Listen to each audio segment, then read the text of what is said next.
I don't know how long this video is going to stay up. I might delete it later, but I used to work at Plum Island, Lab 257. Yep, that Lab 257. They told us it was animal research, just livestock stuff. Studying diseases to protect the food supply. That's how they always frame it, make it sound like we're doing something good. But the things I saw in that lab, the experiments, it wasn't about animals. It wasn't ever just about animals. First red flag, most of the people I work with either didn't ask questions or knew not to. Those who did ask too much, let's just say they didn't stay around for too long. Contracts pulled, cleared out like they never existed. We get shipments in the middle of the night, no labels, no records. I'm talking live animals, sometimes already mutated. Sometimes they weren't even species that we have names for, and I know that sounds crazy, but I've seen things that look like they weren't even from this planet. Hybrid creatures like something out of a movie. We weren't just testing viruses, we were engineering them. Modifying bacteria, adding genetic sequences that shouldn't even be compatible with human DNA. At one point, I was assigned to a project that involved ticks. Yep.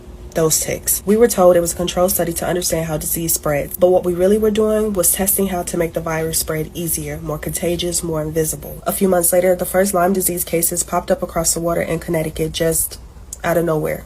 Coincidence?